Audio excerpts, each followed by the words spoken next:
긍휼이 없는 시대라고 하는 말씀의 주제로 나눌 텐데, 말씀을 준비하면서 그랬어요. 제가 최근에 많이 무뎌졌구나, 저 스스로에게도 그렇고 또 이렇게 주변에 이렇게 계속 싸워오다 보니까 저도 체력적으로 여러 가지 부분에서 소진이 되어지는 부분들도 있고, 그리고 또 그 삶을 함께 공유하고 저도 이렇게 느끼면서 살다 보니까 현장에서 얼마나 치열할까, 어려울까, 여기에 깊이 너무 인볼브해서 이렇게 공감을 하다 보니까 그러다 보니까 이제 조금 제 마음 안에 좀 분명하게 세워져야 되는 것들이 좀 무뎌진 거 아닌가 하는 생각이 좀 들어서 오늘 주님 말씀 준비하는데 좀 분명하게, 도전, 이게 진짜 위로거든요. 사실은 하나님이 살아계시다는 게 명확하게 선포되어지는 것만큼 그분을 믿는 믿음으로 사는 사람들에게 이것만한 위로가 있을 수가 없겠죠. 그래서 그 말씀을 센 게 막 후들 까겠다 이런 게 아니고요, 그냥 분명하고 선명하게 이야기하겠다, 이런 이야기입니다. 그래서 말씀 본문 한번 찾아보도록 하겠습니다. 베드로전서 3장 8절에서 17절까지의 말씀입니다. 제가 한 절 읽고 번갈아 가면서 읽고 마지막 절은 함께 읽도록 하겠습니다. 제가 먼저 읽겠습니다. 마지막으로 말하노니 너희가 다 마음을 같이하여 동정하며 형제를 사랑하며 불쌍히 여기며 겸손하며 욕으로 갚지 말고 도리어 복을 빌라. 이를 위하여 너희가 부르심을 받았으니 이는 복을 이어받게 하려 하심이라. 그러므로 생명을 사랑하고 좋은 날 보기를 원하는 자는 혀를 금하여 악한 말을 그치며 그 입술로 거짓을 말하지 말고 악에서 떠나 선을 행하고 화평을 구하며 그것을 따르. 주의 눈은 의인을 향하시고 그의 귀는 의인의 간구에 기울이시되 주의 얼굴은 악행하는 자들을 대하시느니라 하였느니라. 또 너희가 열심으로 선을 행하라. 누가 너희를 해하리요. 그러나 의를 위하여 고난을 받으면 복 있는 자니 그들을 두려워하는 것을 두려워하지 말며 근심하지 말고 너희 마음에 그리스도를 주로 삼 거룩하게 하고 너희 속에 있는 소망에 관한 이유를 묻는 자에게 대답할 것을 항상 준비하되 온유와 두려움으로 선한 양심을 가지라. 이는 그리스도 안에 있는 너희의 선행을 욕하는 자들로 그 비방하는 일에 부끄러움을 당하게 하려 함이라. 선을 행함으로 고난을 받는 것이 하나님의 뜻일진데 악을 행함으로 고난받는 것보다 나으니라. 아멘. 베드로서가 작성되었던, 기록되어졌을 당시가 AD 64년, 예수님 오신 이후에 한 64년 정도 지난 이후, 그러니까 예수님 돌아가시고 승천하신 지 한 30여 년 정도 지났을 때였습니다. 이때 하나님의 말씀과 복음이 막 왕성하게 막 전해지기 시작하니까 전해지는 곳마다 자꾸 소동이 일어나는 거예요. 그러다 보니까 그 소동이 일어나는 곳에서부터 시작해서 원래 기존에 정착되어 있었던 문화에 혼동을 가져다 주니까 새로 들어온 종교, 그들이 생각하기엔 종교죠. 새로 들어온 내용들이 사람들을 선동하게 하고, 그 내용을 봤더니 그들이 로마 제국의 속국으로 속해 있었던 그 시기에 왕이라는 명칭을 사용하고 그분만을 섬긴다라고 하는 유일신에 대한 이야기를 하게 되어지니까 이건 반역이나 다름없었거든요. 그리고 그 시대의 문화 안에서도 그랬고요. 어딜 가나 인간이 존재하는 곳에서는 항상 종교가 있었어요. 그래서 그들이 섬기는 어떤 이름으로 부르던 신들이 존재했었는데, 완전히 그 신들을 박살내는, 기존에 있는 모든 문화를 다 뒤집어 엎는 새로운 문화를 적용하게 되어지는 그런 상황이 되니까 어딜 가나 일단 좀 적대적인 분위기였어요. 적대적인 분위기. 그러다가 이 로마 황제였던 네로 황제에 의해서 기독교가 약간 정신이 좀 이상한, 온전하면 황제 못할 것 같더라고요. 로마 제국 시대에 온전한 사람을, 이렇게 정신 제대로 박힌 사람이 황제질을 하기가 쉽지가 않았을 것 같아요. 워낙 음란하고 워낙 그냥 막장으로 가던, 그냥 말 떨어지면 그게 법이 되었던 시기이기 때문에 이거 쉽지 않았을 것 같아요. 근데 그때 좀 정신이 이상했던 네로가 불을 지른 다음에, 그 불을 그냥 보고 싶어서 도시에다 불을 지른 다음에 사람들의 원망과 원성이 쏟아지니까 그 모든 탓을 그리스도인들, 그러니까 예수 믿는 그리스도인들이, 사람들이 이렇게 반발과 이런 적대적인 행위 때문에 화가 나서 불을 질렀다, 이런 모함과 누명을 씌워가지고 거기에다가 하니까 모든 분노와 모든 것들이 다 그리로 쏟아지기 시작해서 박해가 막 점점 강해지던 시기였어요. 정말 잔인하게, 정말 잔혹하게 사람들을 잡아 죽이고 그리스도인들이 핍박받는 그런 시기였고, 이 분위기가 로마 제국의 전역으로 확산이 되고 있었던 시기였었어요. 그래서 이 베드로전서는 그때 쓰여졌는데, 이 서신서들을 보면 대부분 수신인들의 지역을 이름 삼아서 쓰거든요. 에베소에 있는 성도들에게 편지하면 이제 에베소서가 되는 거고. 근데 이 베드로 전서, 전후서 같은 경우는 수신인이 정확하지가 않아요. 정확하지가 않고 수신인들에 대한 대상을 얘기했지만 불특정 다수의 사람들에게 이야기를 하고 있어요. 어떤 특정 지역에 있는 특정 교회의 사람들에게 그 문화와 특성에 있는 사람들을 고려하면서 썼거든요. 그러니까 예를 들면 고린도 전후서 같은 경우는 워낙 음란한 도시 안에서 믿음을 지켜야 되니까 바울이 서신서를 쓰면서 강한 어조로 생활과 하나님 앞에서 그리스도인다운 삶을 택하여 살아라 라고 행위, 그러니까 믿는 사람들의 행함에 대해서 굉장히 강조하는 지점이라면, 갈라디아에 있던 사람들은 유대교 사람들이 와가지고 유대인들이 와서 율법 지켜야 돼 이러니까 아니 율법으로 의롭게 되어질 수 없다고, 그런 행위를 강조하는 게 아니라 믿음으로 말미암는 의에 대해서 강조하느라고 약간 이렇게 내용이 강조점이 좀 다릅니다. 근데 지금 베드로서에서 이야기하는 전반적인 모든 내용은 같은 상황에, 다른 문화, 다른 환경, 다른 지역에 있는데 같은 상황에 처해 있는 사람들에게 쓴 거예요. 수신인들은 그리스도인들이에요.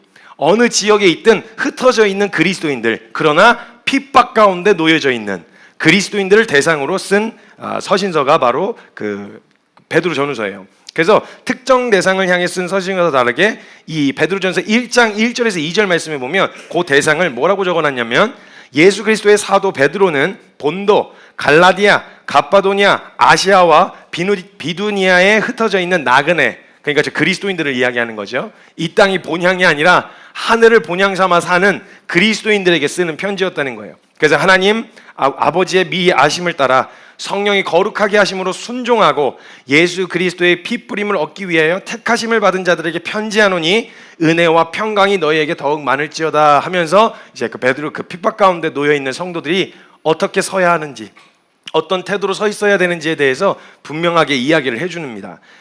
그래서 사도행전 초반에는요, 사도들 중심으로 유대 사회 안에서 이 복음이 막 소동을 일으키고 이렇게 막 전해지기 시작했다면, 그 복음이 이제 유대 사회를 넘어서서 이방에게로 사도 바울을 통해서 흘러가기 시작합니다. 그러면서 사도행전쯤에 이제 그 사도행전 15장쯤에 가면요, 예루살렘 공의회가 열리면서 도대체 이 하나님의 복음이 우리에게만 머물러 있는 게 아니라 이방인에게 전해줘도 되나? 이 은혜의 대상이 이방인들에게도 포함인가? 이걸 회의를 한번 거쳐요. 혼란스러워하니까. 사도들끼리도 그리고 교회의 지도자들끼리도 혼란스러운 거예요. 이게 우리만 누리라는 게 아니라 이방인들에게 세례 줘도 돼? 이 사람들에게 똑같이 이 은혜의 복음을 전해도 돼? 여기에 아직 잘 모르겠으니까 그때 이제 회의를 통해서, 그래, 우리도 외인이었어. 사실 영적으로 보면 외인이었어. 혈통으로만 뭐 아브라함의 자손 뭐 이렇게 얘기하지만 그리스도의 은혜를 몰랐던 외인이었지만 은혜로 우리가 하나님 앞에 의롭다 하심을 얻었으면 이건 동일하게 이방인들에게도 허락되어지는 하나님의 은혜다. 이걸 결정하게 되어지면서 그때부터 쫙 흘러 퍼지게 되어집니다. 그리고 나서 시작되어진 핍박과 박해 때문에 뭔가 베이스를 예루살렘에다 두고 조금씩 이렇게 증거하면서 했다기보다는 그냥 막 짓누르니까 흩어지면서, 믿는 그리스도인들이 흩어지게 되어지면서 교회가 쫙 퍼져나가는, 민들레씨 퍼지는 것처럼 바람이 후 하고 부니까 그 민들레씨가 여기 뿌리에서는 흩어진 것 같았는데, 떨어져 나간 것 같았는데 각지 지역에 심겨지면서 거기서 열매 맺고 꽃 피기 시작하는 일들이 일어나게 되어진 겁니다. 그래서 동시다발적으로 이게 퍼지기 시작했고 동시다발적으로 핍박도 일어나기 시작해인 거죠. 그래서 이전에는 그 복음이 이스라엘로 국한되어 있었던 걸로 논쟁하던 사도들과 교회의 지도자들이 핍박 중에 있으니까 이제는 뭐 유대인이냐 아니면 이방인이냐 이런 게 계산될 게 아니라 그리스도인이냐 아니냐 이것만 되는 거예요. 그러니까 너가 어디 출신이냐, 어디 소속이냐, 누구로부터 들었고 배웠냐, 이게 중요하지가 않아진 거예요. 왜냐하면 그 사람들이 핍박을 받는데 그리스도 때문에 핍박을 받는다. 그럼 아군인 거예요. 이건 뭐 출처, 어디 신분, 어느 지역에서 태어났고 유대인이냐 이방인 이건 전혀 중요하지 않고 예수님 때문에 지금 고난을 받고 있어? 핍박을 받고 끌려가서 옥에 갇히고 있는데 이유가 뭐야? 그리스도인이라서요. 예수님을 그리스도로 믿는다는 이유 때문에요 라고 이야기하면 그냥 다 같은 팀인 거예요. 다 같은 편인 거죠. 뭘 조금 말이 다르고 언어가 좀 다르고 표현이 좀 다를 수 있지 않겠어요? 우리야 공통된 성경을 가지고 있다지만 그때 당시엔 증거되어지는 증인의 증언에 의해서 예수님을 믿게 되어지는 일들이 일어났었단 말이에요. 그 이후에 한참 후에 서신서나 이런 것들이 정리가 됐으니까 그 이전에는 약간의 다른 내용들이 있지만 그 핵심은 뭐였냐? 예수가 그리스도라는 거였어요. 그들이 핍박받는 이유도 뭐였냐? 예수가 그리스도라는 거였어요. 예수를 선지자로까지만 이야기해도 괜찮았어요. 예수를 그냥 성자 정도의 수준으로만 묘사해도 괜찮았어요. 그런데 예수를 메시아라거나 그리스도라거나 구원자로서 표현하거나 그대로 믿는 사람들은 반드시 끌려가서 핍박을 당하는 상황이었단 말이에요. 그러면 그 이유 때문에 끌려갔다. 예수를 그냥 선지자나 성자 정도가 아니라 그리스도라고 시인한 사람들이 거기 있었던 거죠. 그러면 그 사람들은 예수 그리스도를 머리로 한 몸된 교회라고 인정하고 그들 다 형제 자매라고 부르기 시작한 거예요. 이 핍박에 의해서 고난을 받게 되어지면서, 그래서 그 흩어진 신자들에게 그 핍박 가운데 순교하기 직전에 쓴 거예요. 순교하기 전에 네로 황제에게 이제 거의 이제 조금 있다가 이제 거꾸로 매달려서 순교했다는 전승이 있는데, 그 순교하기 직전에 교회의 지도자로서 핍박에 놓여 있고, 또 지금 상황을 보니까 줄어들 기미는 보이지 않아. 앞으로 더 거세질 것 같아, 이 핍박이. 그리고 이 고난이 더하면 더했지 덜해지진 않는 이 상황 가운데서 신자들은 어떤 태도로 서야 하는지에 대해서 베드로전서가 이야기를 하고 있는 겁니다. 이러한 배경으로 이제 베드로전서의 이야기를 들으면 이 베드로가 어떤 심정으로 이야기했을지, 그냥 예를 들면 야, 우리 그래도 우리가 흔히 이야기하는 그래도 고난 중에서도 주님을 믿고 따릅시다, 지금 이 상황에서 이야기하는 거랑 지금 아차 인정하면 바로 끌려가서 원형 경계장에서 사자밥이 돼야 되는 상황에서 야, 기뻐해 라고 이야기하는 거랑 완전히 다르겠죠. 그냥 우리가 고난 중에서도 어려운 가운데서도 하나님께 감사합시다, 하나님 기뻐합시다, 요 정도 수준으로 이야기하는 거랑 인정했다 그럼 바로 십자가에 매달리는 거예요. 인정했다 그럼 바로 화형이에요.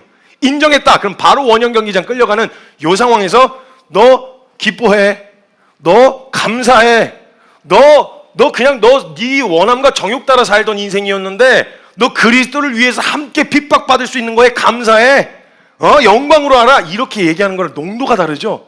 베드로도 이걸 인정하는 순간 이 눈에 불을 켜고 쫓아다니고 있었거든요. 사람들이 여러 번 도망쳐야 했고 여러 번 도망 다니다가 마지막에 도망 다니다가 또 마지막에 교회 지도자, 남은 교회 지도자들 지키겠다고 성도들이 바깥으로 빼줘서 도망가게 하는데, 그때 영화에 보면 쿼바디스 도미네라는 영화가 있습니다. 쿼바디스 도미네는 어떤 의미냐면 주여 어디로 가시나이까라는 말이에요. 주여, 쿼바디스 도미네, 원래 도미네 쿼바디스가 그 흐름상은 주여 어디로 가십니까? 라는 말이 맞는데 쿼바디스 도미네는 어디로 가십니까 주님, 뭐 이런 말이죠. 근데 이 도망가던 베드로가 중간에서 예수님을 만나요. 또 만나다가 갑자기 예수님이 베드로와 함께 같은 방향으로 가시지 않고 다른 방향으로 가시니까 베드로가 묻는 거예요. 주님 어디로 가십니까? 그랬더니 예수님 베드로에게 난 저 핍박받는 성도들과 함께 하려고 한다. 그리고 들어가시니까 베드로가 따라 돌아 들어갔다 거기서 붙잡혀서 순교하게 되어져요. 이런 상황이에요. 점점 더 핍박이 거세지고 있는 상황이었어요. 이때 지금 베드로전서를 써서 지금 핍박받는 성도들에게 편지하고 있는 내용입니다. 그런데 오늘 말씀의 본문 내용을 보면요, 뭔가 핍박 중에 있는 절박한 사람에게 쓴 편지라고 보기에는 좀 그냥 뭐랄까 우리 일상 가운데서도 흔히 할 법한 이야기를 해요. 뭔가 절박함이 아니에요. 지금 막 너무 무서워서 우리 어떻게든 잘 살아남아야 돼? 아니면 잘 피해 다녀? 조심해? 신중해? 뭐 이런 얘기가 아니에요. 그냥 우리가 지금 들어도, 지금의 상황에서 들어도 전혀 무리 없는 내용으로 지금 베드로가 이야기를 하고 있단 말이죠. 그러니까 지금 이 상황 가운데서 모진 핍박 가운데 놓여있는 성도들이 이야기를 전해 듣고, 그 성도들의 이야기를 전해 듣고 또 직접 목격하였어요. 베드로는 화형, 짐승들의 먹이로, 그리고 또 조롱거리가 돼서 죽어가는 신자들에게, 성도들에게 방향을 제시해야 되는 교회의 지도자로 베드로가 있었단 말이죠.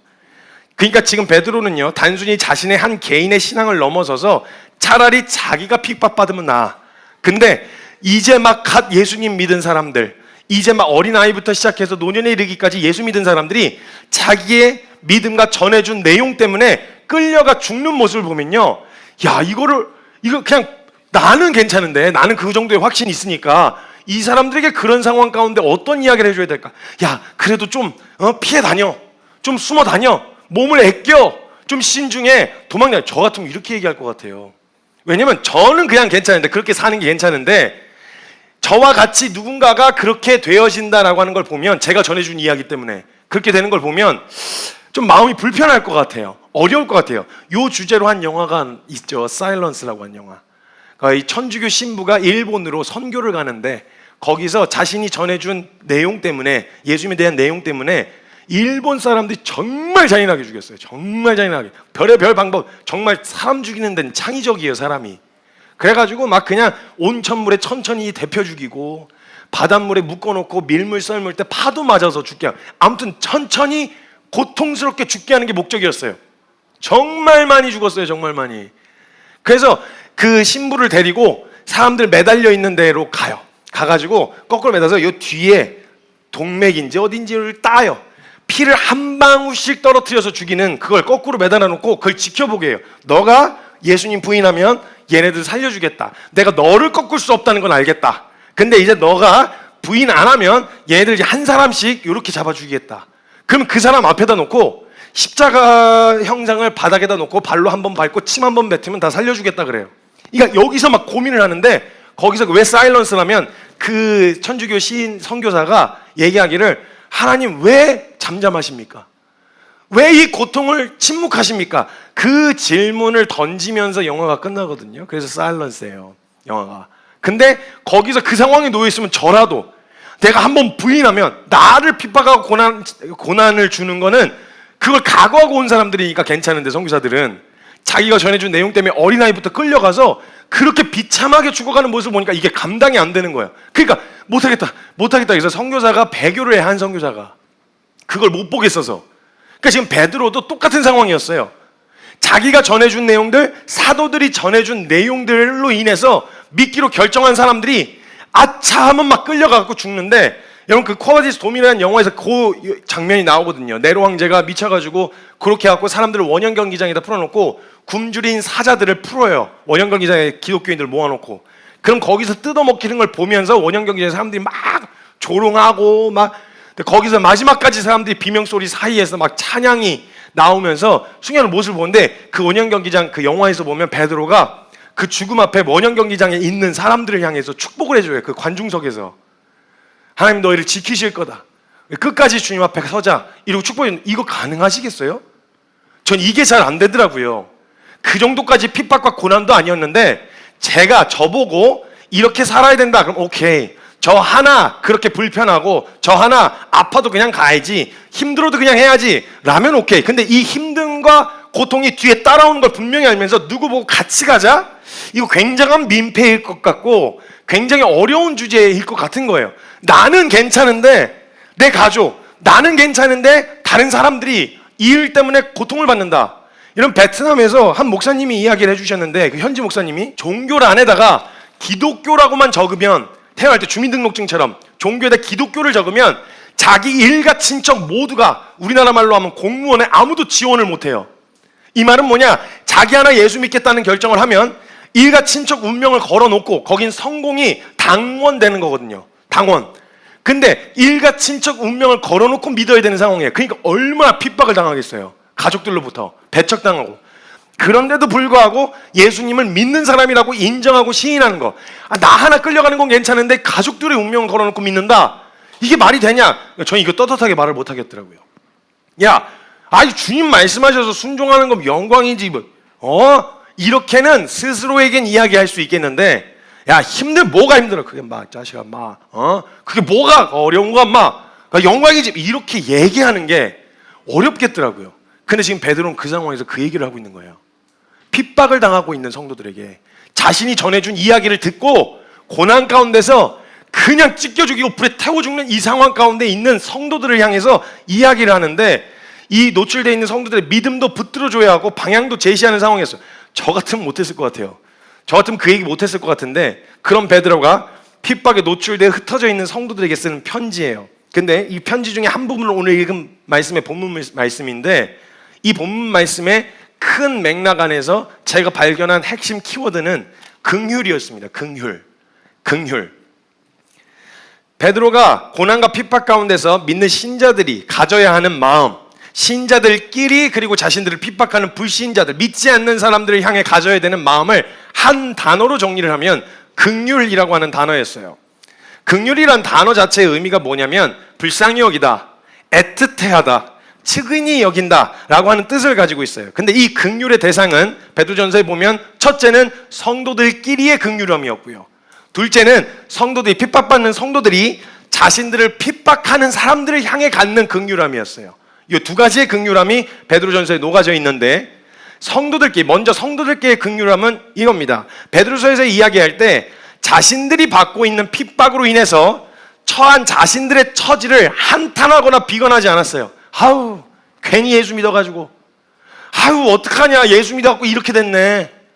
예수 인정하고 믿는 바람에 우리 이렇게 끌려가서 그냥 멀쩡히 잘 살던, 멀쩡한 직장 갖고 멀쩡하게 그 사회 안에 잘 녹아 살고 있었던 사람들이었는데, 예수 하나 믿는 바람에 사회의 전반적인 모든 영역에 진출이 불가능하고 일반적인 생활 자체가 안 되는 거예요. 생계 자체가.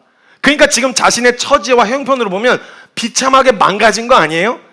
그 기준으로 세상에서 원래 살아가던 방식으로 봤을 땐 망가진 거예요. 먹고 싶은 거 못 먹어, 하고 싶은 거 못 해. 오히려 그것 때문에 어려움을 겪어. 안 했으면 그냥 적당히 반쯤 걸쳐만 있어도 괜찮은데 온팍 뛰어드는 바람에 이 영역에 있어서 이게 어려움을 겪으니까 사실 망가진 거잖아요.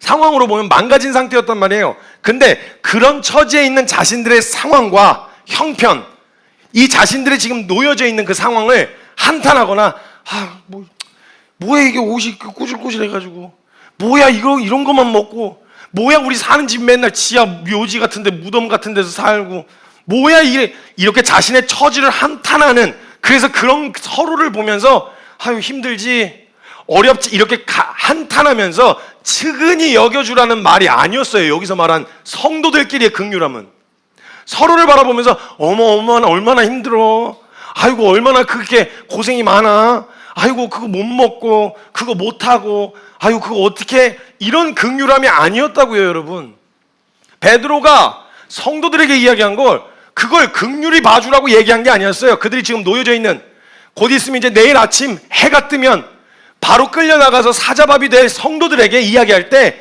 그들의 처지를 불쌍히 여기고 측은히 여기라는 말이 아니었어요. 뒤에 흐름과 맥락을 보면 그런 얘기가 전혀 없어요. 끌려가서 십자가에 매달린, 내일 아침이면 십자가에 매달린, 어디 나가서 밥 한 끼 얻어먹는 게 어려워서, 왜냐면 그리스도인인 게 티가 나고 낙인이 찍히면 도와줬다 하면 같이 끌려가니까 완전히 매장시켰거든요. 그럼 밥 한 끼 못 먹어서 애들이 울고불고 하는 애를 들고 돌아다니는 성도들에게 그들의 처지를 불쌍히 여겨주라는 말이 아니었어요. 근데 여러분, 가끔 성도들이 보면 어쩌면 다른 이유 때문이 아니더라도 진짜 예수님 때문에 그 불편한 길을 스스로 선택하여 가는 사람들을 측은히 여기는 경우가 있어요. 그 사람들을 불쌍히 여기는 경우가 있어요. 어머 어떻게, 아유 고생이 많죠, 아유 힘들죠, 아이고 어렵죠. 아니요, 베드로는 그런 거 측은히 여기란 말이 아니었어요. 고난을, 그리스도 때문에 받는 고난을 받는데 못 당할 일을 당한 것처럼 얘기한 게 아니고, 당당하게 뭐라고 얘기했냐면, 너희 예수님 때문에 핍박을 받는 걸 영광스럽게 생각해. 너희 예수님 때문에 당하지 않아도 될 불이익을 당한 걸 감사하게 생각해. 원래 네 정욕대로 살다가 네 정욕대로 심판받을 인생이었는데, 그 인생이 예수님과 함께 영광도 받고 예수님과 함께 고난도 받게 될 수 있다는 사실을 감사하게 생각해. 너네 그거 영광이야. 기쁨으로 죽으라고, 당당하게 죽으라고. 측은하게 자신의 처지와 형편을, 겁이 나죠. 무섭죠. 죽음 앞에서 내가 어떤 고통이 있을지 짐작이 안 되니까 무서운데, 그 걸어나가는, 원형 경기장 바깥으로 걸어나가는 성도들을 향해서 당당해라. 너희 그리스도와 함께 고난을 받는 거다. 그리스도와 함께 핍박을 받는 거야. 너희 당당하게 걸어가, 들어가, 이러고 밀어내는 것 같은. 야, 전 이거 못할 것 같더라고요. 근데 지금 베드로는 성경 베드로서를 통해서 성도들에게 뭘 얘기하냐, 너희 그 당할 상황이 불보듯 뻔히 보이는, 아니 이거보다 더 압독하게, 더 교회를 핍박하고 어려움을 겪게 되어질 그 상황에 놓여있는 신자들에게, 성도들에게 당당해, 기뻐해, 영광스럽게 여기라고 지금 이 선포를 하고 있는 거예요. 베드로전서 4장 12절에서 16절 말씀 볼게요. 베드로전서 4장 12절에서 16절 띄워드리겠습니다. 사랑하는 자들아, 너희를 연단하려고 오는 불시험을 이상한 일 당하는 것 같이 이상히 여기지 말라. 안 띄어지나 봐요. 그냥 성경을 한번 보시, 한 장만 넘기면 되니까. 베드로전서 4장 12절에서 16절입니다. 사랑하는 자들아, 너희를 연단하려고 오는 불시험을 이상한 일 당하는 것처럼 이상히 여기지 말고 오히려 너희가 그리스도의 고난에 참여하는 것으로 즐거워하라. 이는 그의 영광을 나타내실 때 너희로 즐거워하고 기뻐하게 하려 함이라. 너희가 그리스도의 이름으로 치욕을 당하면 복 있는 자로다. 영광의 영 곧 하나님의 영이 너희 위에 계심이라. 너희 중에 누구든지 살인이나 도둑질이나 악행이나 남의 일을 간섭하는 자로 고난을 받지 말려니와 만일 그리스도인으로 고난을 받으면 부끄러워하지 말고 도리어 그 이름으로 하나님께 영광을 돌리라. 너희가 만약에 욕을 먹는 게 네가 잘못해서 비난하고 욕을 하고 사기치고 도둑질하고 이래서 욕을 먹어야 되는 건 그건 고난 아니다. 제가 지난주에도 말씀드렸지만 그건 비난입니다. 그건 마땅히 받아야 될 비난인 거예요. 그건 받아야 돼요. 근데 그런 일로 비난당하지 말라는 거예요. 다만 네가 지금 오늘 받는 모든 공격들이 그리스도의 이름 때문에 받는 고난이고 그리스도 이름 때문에 당하는 불이익이다. 그러면 기뻐하라. 부끄러워하지 마라. 스스로를 측은히 여기지 말아라. 당당하고 도리어 그 이름으로 하나님께 영광을 돌려라. 하나님 감사합니다. 야, 저 같은 죄인을 영광스러운 예수님이 가셨던 길에 참여시켜 주셔서 감사합니다 하나님. 이렇게 이야기하라고 하는 거예요. 베드로가 지금 성도들에게 두 눈으로 본 사람이에요. 예수 믿으면 끌려가서 어떻게 되는지를 두 눈으로 본 사람이 지금 이 얘기를 하고 있는 거예요. 이게 하나님이 진짜 실제가 아니면, 영원이라는 개념이 실제가 아니면 절대 뱉을 수 없는 말 아니겠어요? 그렇기 때문에 긍휼히 여긴다는 말은 여러분 성도들끼리 자신들의 처지에 대해서 측은히 여기고 불쌍히 여기란 말이 아닙니다. 예수 믿었을 때 어떤 사람은 잘 돼요. 어떤 사람은 잘 안 돼요. 근데 내가 지금 놓여있는 상황과 처지와 형편을 보면서 아이고 어떻게 아이고 힘들지 아이고 그러게 그냥 좀 적당히 하지 그랬어. 이렇게 지금 놓여져 있는 처지나 형편을 안쓰러워하거나 긍휼히 여기라는 말이 아닙니다. 8절에 오늘 읽은 본문 말씀 8절에 보면 3장 8절에 마지막으로 말하노니 너희가 마음을 같이하여 동정하며 형제를 사랑하고 불쌍히 여기며 겸손하며 라고 말하고 있는데 여기서 말하는 불쌍히 여긴다는 말은 헬라어 원어의 그 단어의 의미를 가만 들여다보면 우리가 생각하는 어떻게 안쓰러워 어떻게 이런 얘기가 아니었어요. 아프고 어렵고 가난하고 힘들고 이런 처지를 보면서 아이고 어떻게 이게 아니라 그 단어 안에 담겨있는 의미는 동정, 애정, 온정 이런 의미가 담겨 있어요. 그러니까 따뜻한 마음이 드는 거예요. 글을 보면서 측은한 마음, 불쌍히 여기는 어떤 이런 마음보다 따뜻한 마음, 그를 향한 애정, 어린 마음으로 서로를 바라보라는 거예요.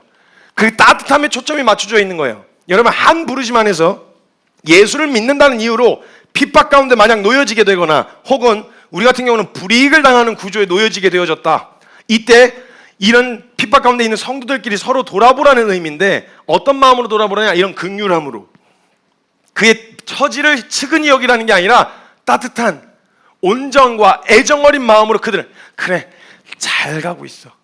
불쌍히 여긴다는 말은 왜 그렇게까지 했어? 그렇게까지 하지 않아도 돼. 이런 안타까운 마음이라고 한다면 온정과 애정, 이 긍휼히 여긴다는 말은 어떤 의미로 쓰여지냐면 보통은 이제 그의 걸음을 지지해 주는 거예요. 그의 걸음을 응원하는 의미인 거예요. 그래 잘했어. 그래 잘 가고 있는 거야. 그래 이게 맞지. 오히려 그렇게 응원을 해주는 의미로서 쓰여지는 거예요.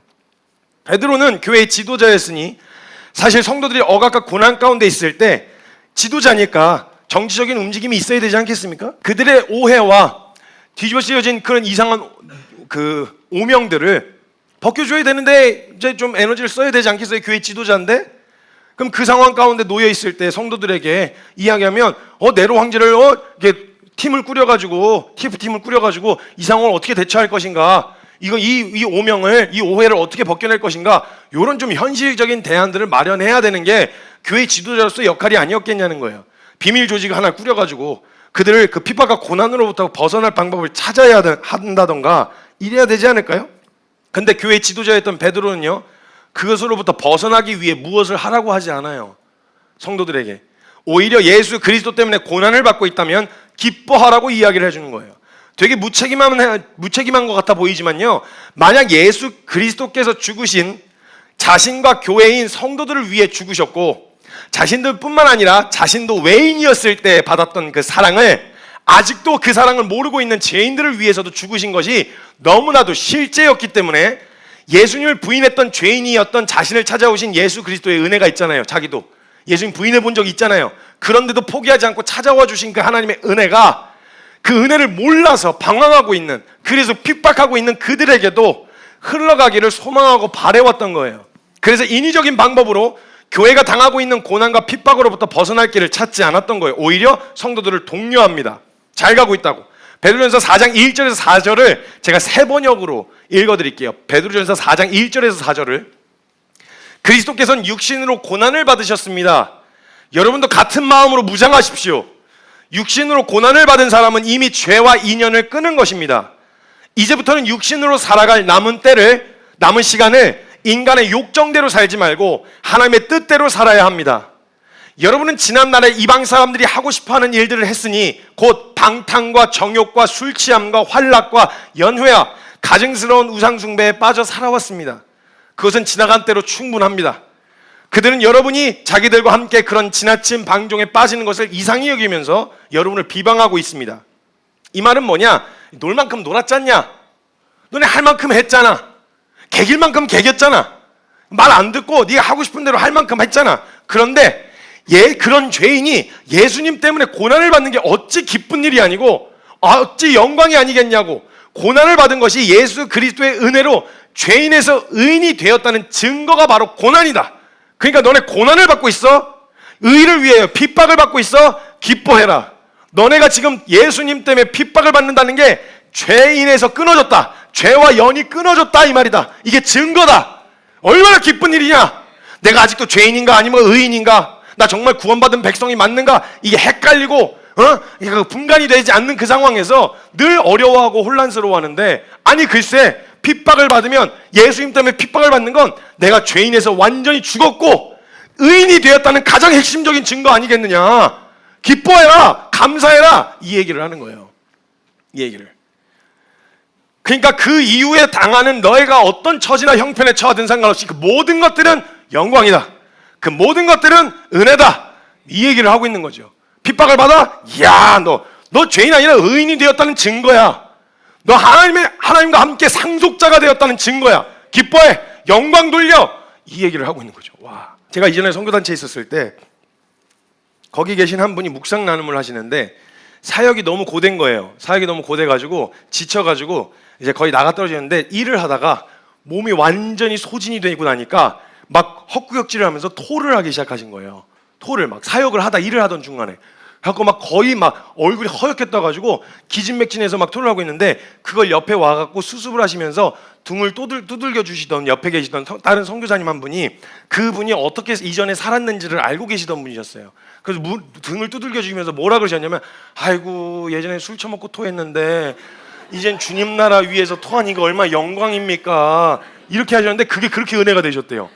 야, 내가 술 먹고 길거리에서 전봇대 붙들고 으악 하고 비둘기랑 같이 친구하면서 구구구구 해서 몰려오는 비둘기들 보면서 있었던 자기가, 이게 자기가 하나님 나라를 위해서 사역하는데 내 에너지를, 내가 가지고 있는 모든 시간과 열정과 에너지를 주님 앞에 쏟아놓고 주님 나라 일을 하다가 헛구역질 할 만큼 그만큼 소진해서 거기서 토를 하고 있는 자신을 발견하면서, 야, 바뀌었구나, 달라졌구나. 그 정도로 놀았으면 그 정도로 주님 앞에도 해봐야 되는 거 아니에요?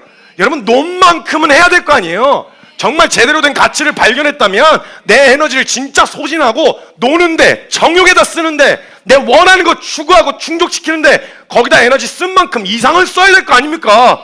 왜냐면 그거보다 더 가치 있으신 분이시니까. 우리가 받은 복음이, 그 은혜가 내가 이전에 쏟았던 에너지보다는 더한 농도로 쏟아야 되는데 자꾸 이전에 쏟았던 에너지만큼만 계산하는 거예요. 나 그래도 예전에는 너무 힘든데, 너무 피곤한데 밖에 있었으면 그렇게까지 안 해도 됐을 텐데, 이런 식으로 자꾸 삶의 비교를, 아니 가치 없는 것과 가치 있는 것을 비교할 수는 없지 않습니까? 더하면 더했지 덜할 수는 없는 거 아니에요? 그분이 그 얘기를 하는데 얼마나 주의 나라를 위해서 토하니 이거 얼마나 영광입니까? 이 얘기를 하는데 은혜가 되더라고요. 주님 나라를 위해 사는 사람들, 여러분 목적 자체가 돈을 벌기 위해서라는 거, 돈을 벌기 위해서라도요 사람은 피땀 흘리고 자존심이고 나발이고 다 갖다 버리고 살 수 있는데, 하나님 나라를 위해서 산다고 말하는 사람이, 그보다 더한 가치에 붙들려 산다고 말하는 사람이 나의 정욕과 방탕함의 에너지를 쓰는 것이 아니라 내 열심과 열정을 이제는 주님께 쏟아낼 수 있게 되었고 그분을 믿는 믿음으로 살아가게 되어졌다는 게, 이게 얼마나 영광스러운 일입니까 여러분? 내 모든 시간과 더 쪼개서 더 내어서 하나님 나라를 위해서 쓸 수 있게 되어졌다는 게, 이게 얼마나 영광이에요 여러분? 이걸 측은히 여겨야 될까요? 어머, 아이고 새벽기도 나와주셨어요? 아이고 고단하고 피곤한데 글쎄 얼마나 나오란 말 아닙니다. 자기가 영광스러워서 자발적으로 나와야지 뭘 나오란 말 해서 나오는 게 아니에요. 죄송합니다.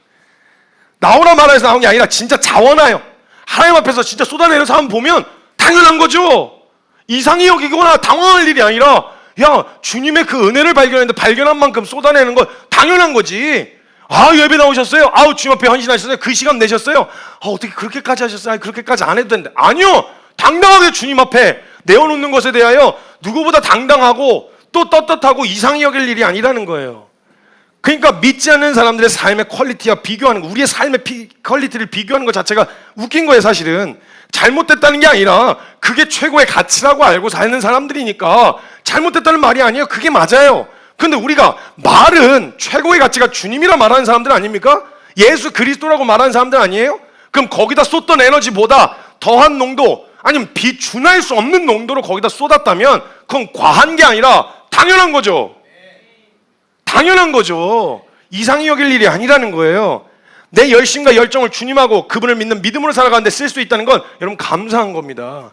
따라가고 싶어도 아무리 노력해도 원래는 갈 수 없는 길이었어요. 은혜로 열어 보이진 길이 있다면 정말 거기 가고 싶었는데 길이 없어 못 가고 있었는데 주님이 길을 쫙 열어주면서 가! 마음껏 가! 이제 가도 돼! 라고 하면 그냥 거기 그 길을 갈 수 있게 얼마나 에너지를 썼냐, 얼마나 일을 많이 했냐 이게 아니라 그 길을 가면서 그 길을 가는 것 자체가 내게 영광이고 이것 자체가 감격이 돼서 가는 길의 모든 원동력이 내가 이 길 위에 서 있다는 게 내게 원동력이 되어야 된다고요. 뭘 다른 추가적인 은혜가 필요하고 추가적인 에너지 좀 충전하는 데가 필요하고 이게 아니라 주님 따라가면서 내가 와 어떻게 나 같은 죄인이 이 길을 갈 수 있게 됐지? 어떻게 나 같은 죄인이 예수님과 같은 길을 갈 수 있게 되어졌지? 이거 자체가 감격이 돼서 모든 일에서 소진된 에너지가 그것만 딱 생각하면 아이고 감사합니다. 하나님 감사합니다. 나 같은 죄인 불러만 주셔도 감사합니다. 이게 우리에게 위로가 되어야 되는 거 아니에요? 다른 무슨 위로가 더 필요할까요? 어떤 위로를 해드릴까요? 소진된 사람에게 아이고 그래 고생이 참 많다. 고생이요? 주님 따라가는 게 고생이어야 할까요? 영광이어야죠. 박수를 쳐줘야 되는 일이죠. 이건 측은히 여기라는 말이 아니에요. 아이고 그래 주님 나라 위해서 그랬는데 아이고 고생 많다. 아이고 어떻게 그래. 아이고 거기 안 들어갔으면 그거 안 했으면 그렇게 살지 않아도 됐을 텐데 이런 게 아니라 야 기억해. 예, 주님 이전에는 이렇게 살지 못해서 한스러웠었어. 근데 이 길 가게 되어졌다는 것 자체가 우리에게 은혜라고 영광이라고 이게 바로 긍휼이에요. 베드로가 이야기했었던 긍휼함은 이런 긍휼함이었어요. 뭔가 그냥 불쌍히 여기기만 하라는 말이 아니라 여기 계신 모든 성도님들 믿지 않으시는 분들도 계시겠지만 정말 믿는다고 고백하고 하나님 우리의 삶의 최고의 가치라고 고백하시는 분들에게 분명하게 도전하고 싶은데 오늘 주님 나라 위에서 달리다가 숨이 턱끝까지 차가지고 토했다. 영광입니다 여러분. 술 처먹고 토하는 것보다야 주님 나라 위에 달리다가 토하는 게 얼마나 영광이에요. 주님 나라 위에서 달리고 한 사람을 세우고 살리기 위해서 몸살이 났다. 영광입니다 여러분. 내 인생 그냥 밤새도록 그냥 놀고 먹고 저거 하다가 몸살 난 것보다 다른 거 쫓아가다가 몸살 난 것보다 주님 나라 위에서 한 영혼 살리고자 애쓰다가 몸살 난 거 이거 영광이라고요 여러분. 예수님 때문에 당하지 않아도 될 것을 당했냐 이거 그러면 좀 지혜롭게 반응해서 어떻게 하면 평탄하게 잘 갈 수 있을까를 고민할 게 아니라 예수님 이름 때문에 당하지 않아도 될 일을 당했다면 야 너 죄인이 아니라 의인이 됐다는 증거니까 기뻐하시라고요. 이게 성경에서 이야기한 베드로의 위로법이었어요. 성도들에게 이 마지막 때를 살아가고 있는데 정말 하나님이 살아계신 게 사실이고 두 눈으로 예수 그리스도의 죽으심과 부활을 목격했던 사람이었고 이게 여기서 끝이 아니라 그 이후에 보이는 건 잠깐이지만 보이지 않는 것은 영원하다는 이 이후의 세계를 알고 있었던 베드로는요 이 땅에서의 잠깐의 안락함과 평안을 추구하고 그걸 위로하고 격려하기보다는 너너 다음 길을 준비해. 여기 잠깐이야. 넘어가면 푸른 바르고 꽃은 시들지만 여호와의 말씀은 영원 세세토록 있어. 그 약속의 말씀 붙들고 사는 게 가장 지혜로운 인생이야. 그리고 당당하게 걸어가. 예수님도 가셨던 길 재증 맞았어? 감사해. 예수님도 맞았어. 가 걸어가. 나중에 예수님하고 대화 나눠봐. 원형 경기장에 끌려가서 사자법이 되는 그 자리로 걸어 들어간 너 당당하게 걸어가. 주눅 들고 위축되지 마. 걸어가. 이걸 당당하게 도전하고 분명하게 이야기했다 이거예요. 무슨 위로를 해드려야 될까요? 성도님들, 이 땅에서 좀 고단하게 사는 삶을 위로해드리는 게 맞을까요? 아니면 베드로처럼 그리스도인이라서 당당하게 걷다가 그 길을 걷게 되어지면서 당하는 불이익들을 당한 상황 가운데서 야, 우리가 언제 그 그룹과 그 무리 속에 살았었는데 구별되어져서 예수님이 받으시는 똑같은 취급을 받을 수 있게 되어졌다는 게 죄인인 우리에게 얼마나 영광이냐라고 말해주는 게 정말 우리에게 위로가 되어야 할까요? 어떤 위로를 해야 될까요? 수도 없이 해외를 가든 어디를 가든 가장 많이 필요하다고 이야기하는 게 위로의 메시지입니다. 예, 위로의 메시지 안 하고 싶은 거 아니에요. 하고 싶습니다. 못하는 거 아니에요. 할 수 있습니다. 근데 진짜 위로가 뭘까요? 지금의 현재 감정과 지금의 상태와 지금 느끼고 있는 정서를 보듬어 주는 게 그게 위로일까요? 아니면 베드로처럼 영원한 삶을 살고 있는 너희가 그걸 향해 따라가고 있는 너희의 삶이 진짜 귀한 거다, 잘 가고 있다, 이렇게 이야기하는 게 정말 위로일까요? 아마 그 두려움 가운데 있었던 사람들이 막 불안해하고 있는데 그때 베드로가 문 앞에 나오는 성도를 향해서 잘 가고 있다 교회 지도자가 외쳐줬으면 아마 성도들이 그래 두렵지만 이 상황 어떤 일이 펼쳐질지 어떤 고통일지 모르지만 잘 가고 있는 거구나, 이게 위로가 됐을 것 같더라고요. 그 길을 가려는 사람들에겐. 안 가려고 하는 사람들에겐 모르겠는데 가려고 했다면요, 주님을 나라를 위해 섬기다가 열이 나고 토하고 그냥 당하지 않아도 될 일 당하는 거 영광입니다. 고로 우리에게 찾아온 고난이나 어려움이 이상한 일도 아니고 당황한 일도 아니라는 거예요. 오히려 하나님께 영광을 돌리라고 이야기하는 거예요. 여러분, 많은 크리스찬들이 믿지 않는 사람들보다 잘 살지 못하고 부유하지 못한 것이 그리스도를 전하는데 막힘이 된다고 생각합니다. 그래서 아유, 나 같은 게 지금 이런 상황에서 예수 믿으라고 하면 누가 좋다고 예수 믿겠어요? 니나 잘 살아라. 그래도 내가 좀 안정적이고 부유해야 그래야 내가 예수님을 전하는데 전파하는데 좀 도움이 되지 않겠어요? 뭐 이런 얘기를 하고 생각이 되어지는데, 여러분, 정말 그리스도인이 믿지 않는 사람들보다 더 나은 삶을 살지 못하는 게 그리스도를 전파하는데 막힘이 되고 방해가 된다고 생각하시나요, 정말? 그럼 지금 초대교회 성도들은 뭐라고 이야기할 거예요? 정말 그리스도가 편만하게 증거되어지고 전파되어지는데 우리가 잘 살아야 되고 우리가 다른 사람들보다 안 믿는 사람들보다 안정적이어지고 되어져야 되고 편안한 삶을 살게 되어지는 게 그리스도를 증거하는데 도움이 된다. 아니요, 성경에서 그런 얘기를 한 적이 없어요. 점검해 보세요. 정말 그 이유 때문인지 아니면 잘 살고 싶어서인지. 내가 그냥 잘 살고 싶어서 그런 거 아니겠어요? 그러면 내가 예수님 얘기하면 평안하고 안정적인데 나 예수 믿었더니 이렇게 됐어요 라고 이야기하면 그리스도가 잘 증거되지 않겠냐? 너 이거 정말 위험한 겁니다. 그럼 여러분, 만약 그런 상황에서 예수 믿으라고 얘기하면 사람들이 뭘 기대하고 예수님한테 올까요? 날 그런 편안한 상황과 안정적인 삶으로 데려다 줄 그런 예수님으로 만약 쫓아서 그분 믿고 왔다면 이런 고난과 이런 핍박, 성도들에겐 이거 영광이라고 이야기하는데 예수님 따라가는 길에는 불가피한 일인데 이 길 가려고 하겠어요? 그걸 기대하고 왔다면? 아니죠. 이거 위험한 거예요. 그래서 성경은 시작부터 애시당초에 얘기하는 거예요. 예수님 거짓말 안 하셨어요. 나 따라오려면 자기 부인하고 십자가 지고 나 따라라. 세상이 나를 미워한 것처럼 너희를 미워하게 될 거다. 근데 두려워하지 말아라. 내가 세상 끝날까지 너희와 함께 할 거다. 이 얘기를 하셨죠. 그게 위로인 거죠, 사실은. 근데 그것 때문에 사람들이 막힘이 된다고 생각하는데 아니요, 더 나은 삶을 살아야 내 삶을 보고 예수님을 믿겠다고 할 것 같아서 그런 얘기를 하는 건지 아니면 그냥 잘 살고 싶어서 그런 얘기를 하고 있는 건지 이건 점검을 해보셔야 된다는 거예요. 초대교회 성도들의 삶과 모습과 현실만 본다면 처지나 형편은 불쌍해 보이고 처절해 보이는 모습인데 그때 당시에 그들을 본 모두가 불쌍한 사람들을 누구라고 생각했겠어요? 크리스찬들이라고 생각하지 않았겠어요? 야, 왜 저렇게 살아? 아이고, 왜 저러는 거야? 왜 저렇게까지 해? 이렇게 처절하게 불쌍하다고 생각하는 사람들은 그리스도인들이었단 말이에요. 또 누구라도 가족 중에 예수님을 믿겠다는 결정을 하는, 그런 결정을 하려고 하면 어떤 삶이 보장되어 있는지를 알잖아요. 그 뒤의 삶이. 그러니까 누구라도 나서서 뜯어 말리려고 했을 거란 말이에요.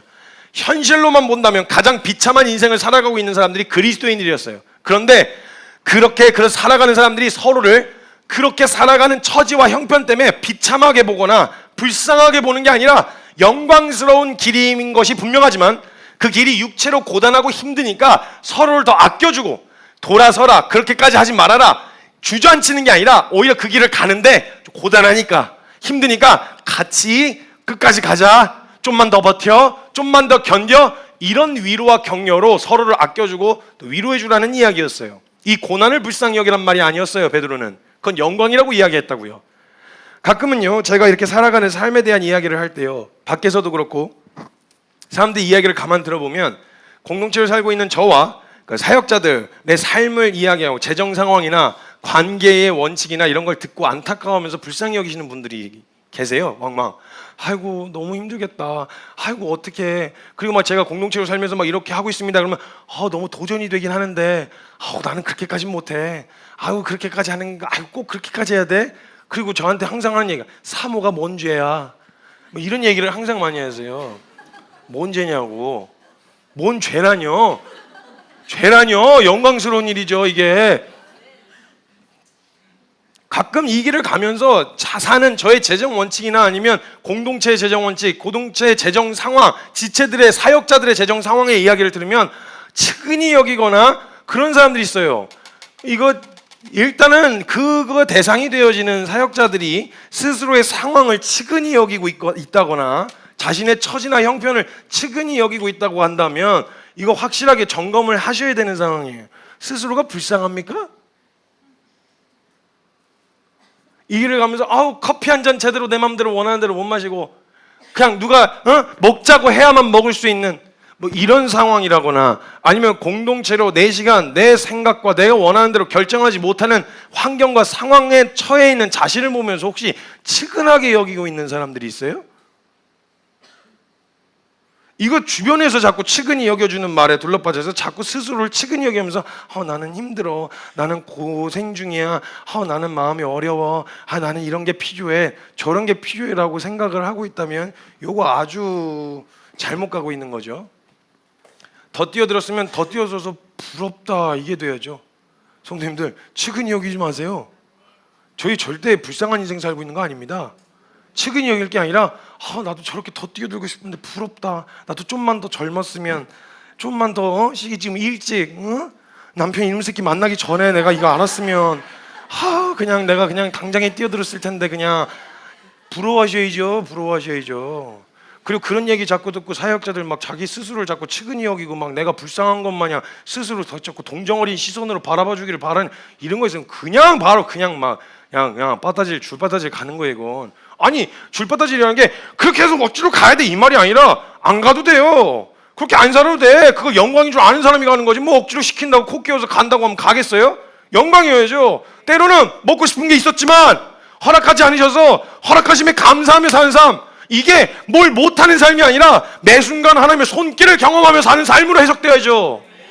내가 주님 위해서 뭔가 에너지를 쏟고 소진해서 뭔가 기운이 없어. 일에 완전히 둘러빠져서 막 또 하는 것 같아. 그래도 밖에는 개인 시간이라도 있었는데 이놈의 그 사는 꼬라지가 이게 사무실하고 숙소하고 분리가 안 돼 있어갖고 그냥 매년 새벽이든 언제든 불려나가면 계속 불려나가서 일해야 되고 이런 상황에 놓여있는 자신의 처지를 치근하게 여길 게 아니라 밤낮 구분 없이 주의 성전 안에 거하는 것이 기쁨인데 그 안에서 그냥 종일토록 주님 앞에 있을 수 있다는 게 영광이고 감사가 돼야지. 이걸 스스로를 측은히 여기고 불쌍히 여기고 안 해도 돼. 그럼 안 가도 돼. 하지 말라고. 그럴 거면 제가 말씀드렸어요. 초반에 제가 오늘 좀 세게 한다고.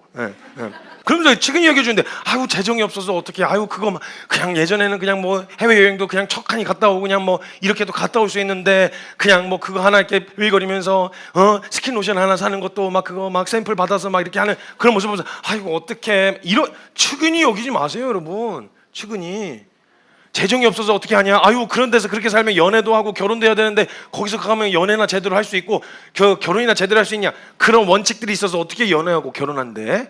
뭐 이런 걸로 자꾸 이렇게 궁금해하시는 건 괜찮은데 이걸 측은히 여겨주시는 분들인데 여러분 시대의 흐름 속에서 무책임하게 정욕에 따라 살면서 하는 그 흐름을 따르지 않는다고 불쌍히 보는 게 아니라 자기 스스로도 불쌍히 여기지 말아야 하고. 사역자들 재정이 없어서 답답합니까? 대답해보세요. 사역자들 사는 사역자들 교회 섬기는 사역자분들 재정이 없어서 답답해요? 아니 뭘 주눅 들어서 어디 가서 뭘 쓰고 뭐 쓰고 이거 한다고 뭐 주눅 들고 위축될 일이 뭐가 있어요? 없으면 안 먹으면 되고 있으면 넉넉히 주시면 되고. 그리고 솔직한 말로 여러분들 그냥 밖에서 우리 걱정해 주시는 분들보다요 더 다양한 메뉴로 더 잘 먹어요. 다이어트를 해야 될 상황이에요 지금. 그걸 측은히 여기고 불쌍히 여기지 마시고 오히려 저희를 보시면서 부러워하시라고. 더 뛰어들어야 되겠다. 주님 앞에 더 헌신해야 되겠다. 오히려 그런 자리 더 찾아 들어가야 되겠다. 이런 생각을 하시라고 여기 배치시켜 놓은 거예요. 불쌍히 여기라고 둔 게 아니라 어머 그냥 그래 고생과 고난은 쟤네들이 다 하고 그 덕분에 우리가 그냥 좀 이런 거 아니에요. 이런 거 저희가 사는 삶을 보여드리면서 그 삶 가운데서 얼마나 행복하고 이게 영광스러운 길인지를 때로는 진짜 그냥 육체적인 한계 때문에 졸려서 쟤는 예배 드리는 거야 잘 온가 막 이런 생각이 들 때가 있긴 해요. 저도 근데 고단했으니까 좀 그냥 넘어갈 때도 있긴 한데 그런 모습을 보지만 기쁨으로 다시 털고 일어나서 또 맡기신 일을 감당해 가는 그런 영광스러운 길인데 이거 측은히 여기면 그거만큼 저희한테 모욕이 없다 이 말입니다. 그리고 뭐 그런 상황 가운데서 뭐 밖에서는 연애도 하고 이것저것 하고 싶은 대로 마음대로 했던 것 같은데 뭐 답답하세요? 답답해? 아무리 애를 써서 사역을 하는데 남들 사역하는 만큼 유명해지지 않아서 속상하고 막 답답합니까? 사랑 타령하면서 책임도 지지 않는 절제 없는 감정을 사랑인 것처럼 사랑 타령하는 노래만 부르던 우리를 이상한 그 불빛 동그랗게 뭐라 그래 그거 거기서 그냥 마이크 붙잡고 뭐 어찌합니까 뭐 이런 것만 하던 죄인을 불러주셔가지고 하나님의 이름을 찬양하게 하셨으면 목청 터지도록 그냥 목이 찢어지도록 침 삼켜도 그냥 침 삼키는 그 자체가 고통스럽고 아파도 야 내 목청 터지도록 고해를 불렀는데 목청 터지도록 이제 하나님의 영광을 찬양할 수 있게 되어졌다는 거에 감사하고 감격이 돼야지. 이거 무슨 도대체 크리스천들이 자꾸 위축이 되고 주눅이 들어가지고 이게 사실이라고 믿는다면 우리가 이게 참이라고 믿는다면 뭘 해도 쓰레기 분리수거를 하고 우리가 정리를 하고 청소를 하고 밥을 해도 10년 동안 주방에만 들어가서 화장실 청소만 하고 그런 생각만 했어요. 그럼 그때가 부끄럽냐? 아니요. 그때도 가장 영광스러운 부르심 앞에서 순종하던 때였고 오늘도 이 자리에서 서게 하셔서 허락하셔서 하긴 하지만 이거 부끄럽고 오히려 드러나서 부끄러운 자리죠. 솔직하게 말하면 알아봐주는 노고를 주님만이 아니라 온 사방팔방 오른손이 아니라 왼손도 왼발도 오른발도 다 알게 하는 저 같은 사람이 불쌍한 거죠. 사실 따지고 보면 성경의 가치로 말한다면 그러나 정말 주님만 아시는 그 자리에서 말씀에 순종하고 그 자리에서 헌신하여서 주님만 아시는 그 순종, 주님만 아시는 열심, 주님만 아시는 그 자리에서 우리가 정말 순종하고 있다면 이거 영광이죠. 그리고 다른 사람은 다 몰라. 너 그런 일 하고 있었어? 몰라도 주님이 내가 안다. 내가 너의 행위를 안다. 너가 어떻게 싸웠는지, 너가 어떻게 붙들고 그 자리에서 나를 위해 그렇게 애썼는지 나는 알아 라고 주님이 이야기해 주시면 여러분 인생 가장 잘 산 거죠. 성경이 그걸 이야기하고 있지 않습니까? 그러면 성경이 이야기한 그대로 그게 맞다고 이야기하는 곳이 교회 아닙니까? 그런 걸음을 걷는 사람들을 응원해 줘야지. 왜 불쌍히 여겨요? 왜 치근히 여겨요? 그렇게까지 하지 않아도 된다. 왜 자꾸 주저앉히고 왜 자꾸 발목을 잡아요? 베드로가 선포했던 것처럼 가! 당당하게 그 길 가라. 가! 사자밥이 되는 그 자리도 주님 때문에 가는 길이라면 영광스러운 길이니까 가라! 눈물을 쏟았겠지만 아픈 마음이 들어서 그 고통 가운데 놓여질 성도들을 생각해서 아픈 마음 때문에 눈물 쏟으며 이야기했겠지만 그래 그 길이 참이고 진리고 사실인 걸 난 알고 봤으니까 그 길을 걸어가는 너희 당당하게 가라. 당당하고 떳떳하게 걸어가라 라고 도전했던 베드로의 이 외침이 오늘날 우리 교회에서도 있어야 되는 이야기 아니겠어요? 다른 거 믿는 거 아니지 않습니까? 다른 하나님 믿는 거 아니고 다른 예수 믿는 거 아니잖아요. 분명하고 도전하는 것들이 우리 안에 분명하게 있어야 된다는 거예요. 맞는 건 맞는 거예요. 아닌 건 아닌 거고 잘 사냐 못 사냐는 그 뒤에 문제고 맞는 건 맞다고 이야기를 해줘야죠. 정욕을 따르던 인생이 그것을 절제하고 하나님의 손길을 느끼면서 허락하심에 감사하며 사는 삶이 얼마나 영광스러운 삶이냐고요. 교회 안에서도 그리고 혹 사역자나 그렇게 살려고 몸부림치는 청년들과 성도들에게 여러분 위로라도 우리가 흔히 하던 아이고 고생 많다 힘들다 어떻게 하냐 그거 어떻게 살라 그러냐 라는 식의 이런 건 위로도 아닙니다. 그런 위로 해서도 안 되고요. 그들의 처지나 형편에 혀를 차는 건 위로도 격려도 뭣도 아닙니다. 오히려 그 삶이 걸음을 걸어갈 때 힘든 모습을 보는 게 마음 아프긴 한데 속상하고 인간적인 마음으로 조금 치근하게 느껴지는 건 사실이지만 잘 가고 있는 거니까 주님 때문에 그 자리를 찾아 들어가는 거라면 잘 가고 있는 거니까 오히려 그렇게 하지 못하는 자신을 부끄러워하고 자신을 답답해 여기면서 잘 가고 있다. 그래 너무 잘 서고 있다.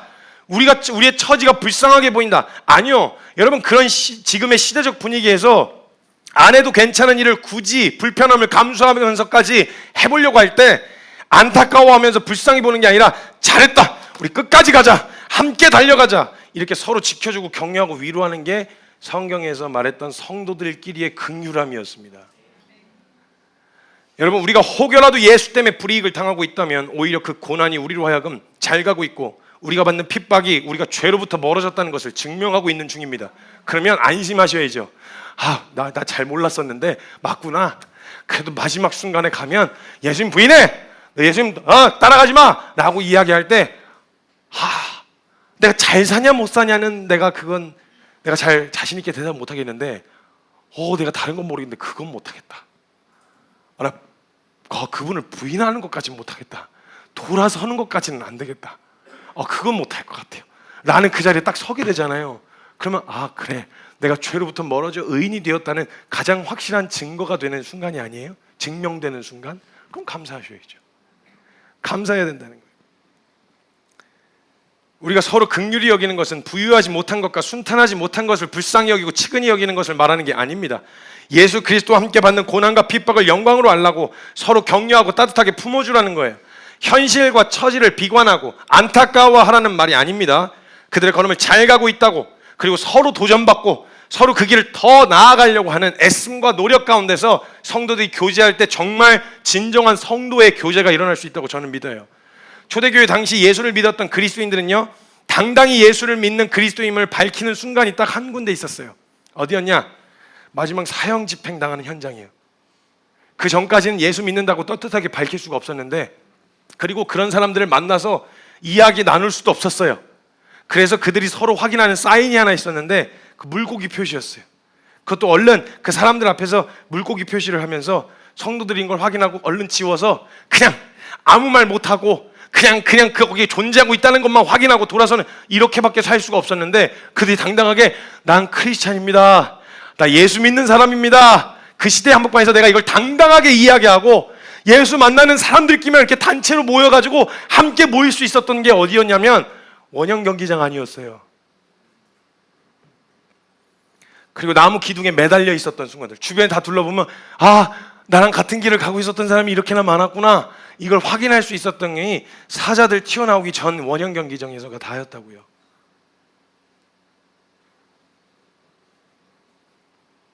콜로세움 원형 경기장에서 짐승들의 밥이 되기 직전 마주보던 순간이거나 나무에 매달려 불타기 직전의 상황이었을 거란 말이에요. 그러면요, 그들은요, 다른 대단한 말, 너 어디 출신이 어디냐, 너 누구한테 배웠냐, 너 교단이 뭐냐, 너 어떤 신학적 배경을 가지고 있냐, 이런 거 묻지 않아도 거기 매달려 있는 서로를 보면서 같은 길 가는 사람이구나,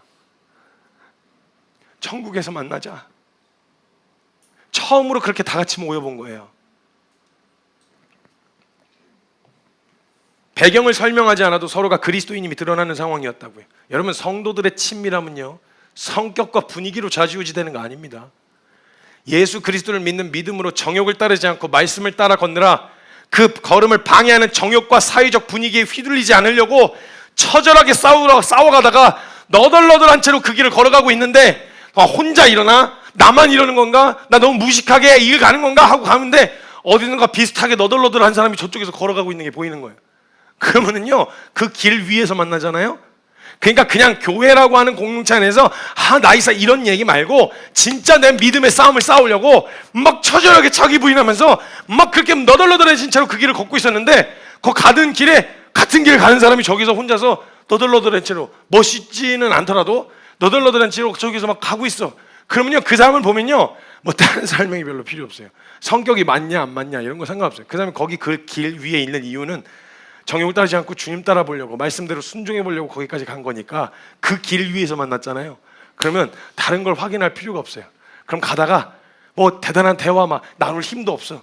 그럼 가다가 엄지쳐. 그럼 저쪽에서도 엄지쳐.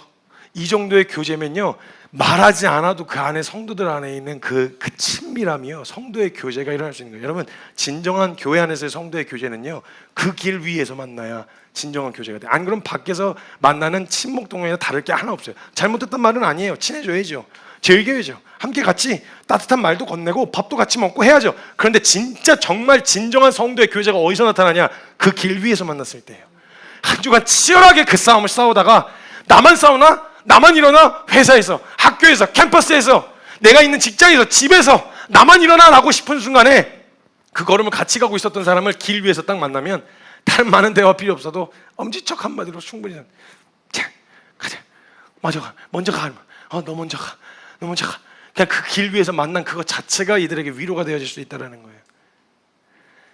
그래서 믿음으로 치열하게 싸우고 있는 사람들은요, 잘났냐 못났냐와 상관없이요, 믿음으로 산다는 사람만 만나도 마음이 따뜻하고 위로가 되는 거예요. 어쩌면 이 싸움을 싸우지 않아서 그래서 그렇게 치열하게 서로를 헐뜯고 물어뜯고 죽이고 난도질하고 있는지도 몰라요. 여러분, 교회 안에서 진짜 치열하게 싸워가잖아요. 난 비난할 새가 없어요.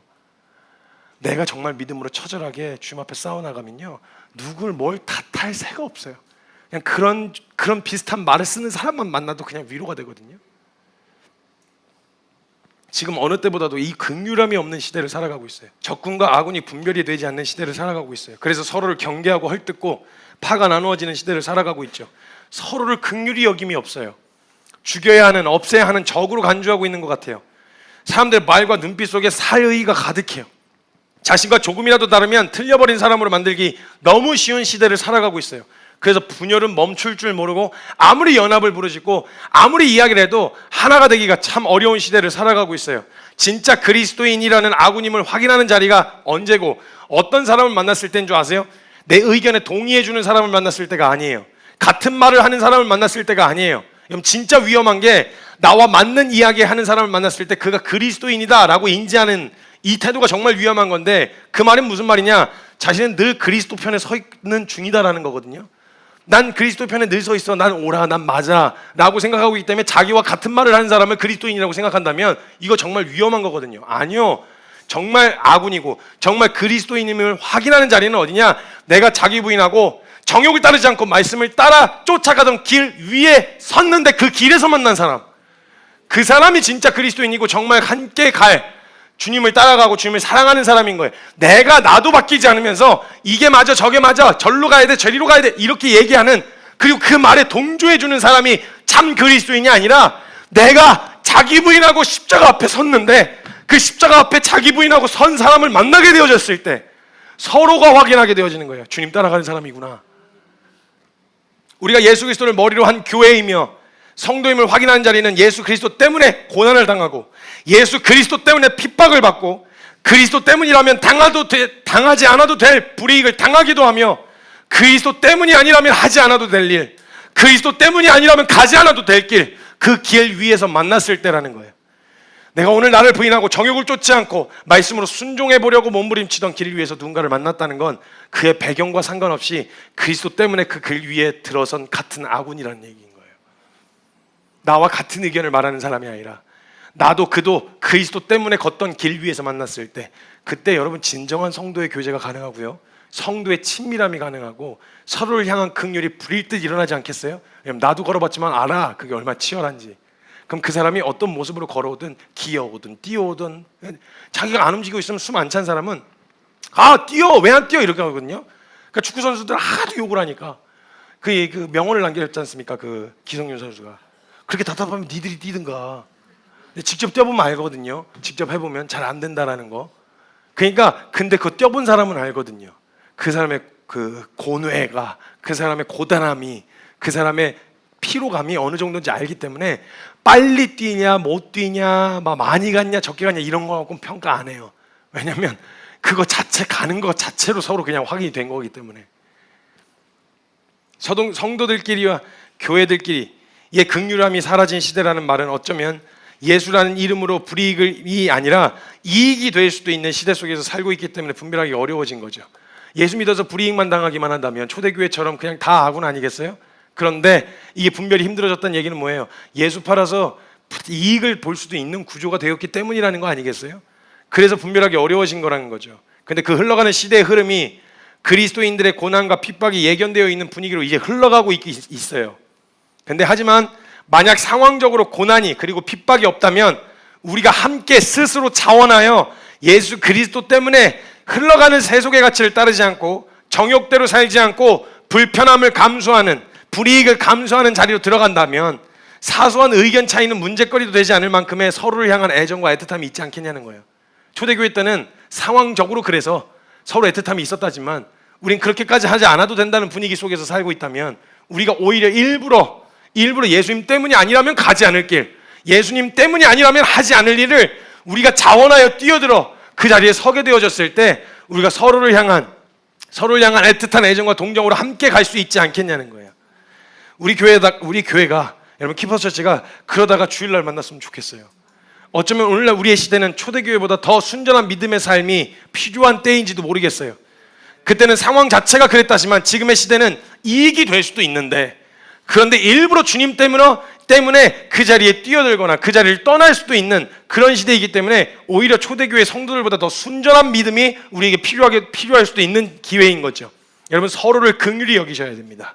긍휼히 여기시되 그 상태와 처지나 형편을 측은히 여기라는 말이 아니라 우리가 그 길을 가고 있음에 대해서 애틋한 애정과 그리고 정말 온정으로 서로를 독려하고 격려해서 이 길을 끝까지 함께 갈 수 있어야 된다는 거예요. 두 번째 긍휼함은 자신을 핍박하고 사는 불신자들을 향한 긍휼함입니다. 베드로전서 3장 9절 말씀에 보면 악을 악으로 욕을 욕으로 갚지 말고 도리어 복을 빌라. 이를 위하여 너희가 부르심을 받았으니 이는 복을 이어받게 하려 함이라. 이때 상황에서 악을 악으로 욕을 욕으로 갚지 말라는 말은 그들이 핍박하고 있는 상황에서 누군가는 열이 받거나 화가 나지 않았겠어요? 자신의 가족이 그런 일을 당하고 가까운 사람들이 그런 일을 당하면 불이익을 당하니까 말도 안 되는 모함을 하니까 화가 치밀어 올라서 이건 아니잖아 라고 이야기할 수 있는 상황 가운데서 베드로는 그때 다물어라. 억울한 거 알아. 모함인 거 알아. 주님은 아셔. 그걸 악을 악으로 갚으려고 하지 말고 욕을 욕으로 갚지 말고 오히려 그 상황에서 이를 악물고 그들에게 복을 빌어주라는 거예요. 이걸 어떻게 합니까 솔직히. 악을 악으로 갚지 않고 복을 빌어주는 이러한 태도는요, 그리스도인들을 핍박하는 자들을 긍휼히 여길 때나 가능한 일이란 말이죠. 나에게 해를 강한 사람에게 복을 빌어준다? 요즘의 시대는요 꼭 그 난리를 쳐야 꼭 말이 먹혀요. 그리고 무조건 일단 우겨야 돼요. 목소리 큰 사람이 이겨요. 데시벨 높은 사람이 이기는 거죠. 그러니까 그런 데시벨을 키워야 먹히는 시대라서 그런 시대다 보니까 대화나 여러 가지 주제로 이야기를 나눌 때 사람들이 굉장히 공격적이에요. 뭐만 해도 왜 물어봐 그런 걸? 뭐 이렇게 해야 되는 거 아니야? 저렇게 해야 되는 거 아니야? 그냥 이야기하면 되는데 굉장히 공격적인 성향을 가지고 있어요. 근데 그 이야기 나눠보면요, 내용은 크리스찬들 안에서도 내용은 성경적인 내용인데 방향과 결론은 그냥 같이 죽자는 거예요. 그럼 우리가 믿는 성도로서 우리를 핍박하거나 모함을 하거나 어려움을 주거나 그게 아니더라도 믿지 않는 사람들을 대하는 가장 성경적인 태도는 무엇이냐? 긍휼함입니다. 긍휼함. 우리도 외인이었을 때, 즉 믿지 않았었던 자였던 때를 기억하셔야 돼요. 저와 여러분이 외인이었어요. 믿음이 없었던 때를 기억하셔야 된다고요. 그 은혜를 몰라서 그냥 방황하던 때가 있었음을 분명히 아셔야 돼요. 그런데 포기하지 않으셨던 하나님의 긍휼이 저와 여러분을 이 은혜 앞으로 오게 했고 그 은혜를 알게 되어졌단 말이죠. 그리고 누군가가 우리에게 복음을 들려준, 그리스도의 은혜를 알려준 누군가가 없었다면 우리가 어떻게 은혜를 깨달아 그 은혜 앞에 설 수 있었겠어요? 신자와 불신자들이 핍박하고 부당한 일에 대해서 반응하는 태도는 변증이나 설명, 그 오해를 풀기 위한 납득할 만한 설명이 아닙니다. 일단 모함, 진짜 말 그대로 모함이 아니라 욕을 먹어야 되는 일은 먹어야 됩니다. 그건. 근데 진짜 모함이다, 비방이다 라고 했을 때 그때 부당한 일에 대하여 반응하는 태도는 변증이나 설명, 납득할 만한 설명이 아닙니다. 왜냐하면 그렇게 납득하도록 설명한다는 말은 이해하고 돌이켜서 나를 향한 공격적인 반응과 핍박을 멈추게 되어지기를 바라는 마음 때문에 설명하는 거잖아요 지금. 근데 그리스도인들은 비신자들을 납득시키고 이해시키는데 혈안이 되어서는 안 됩니다.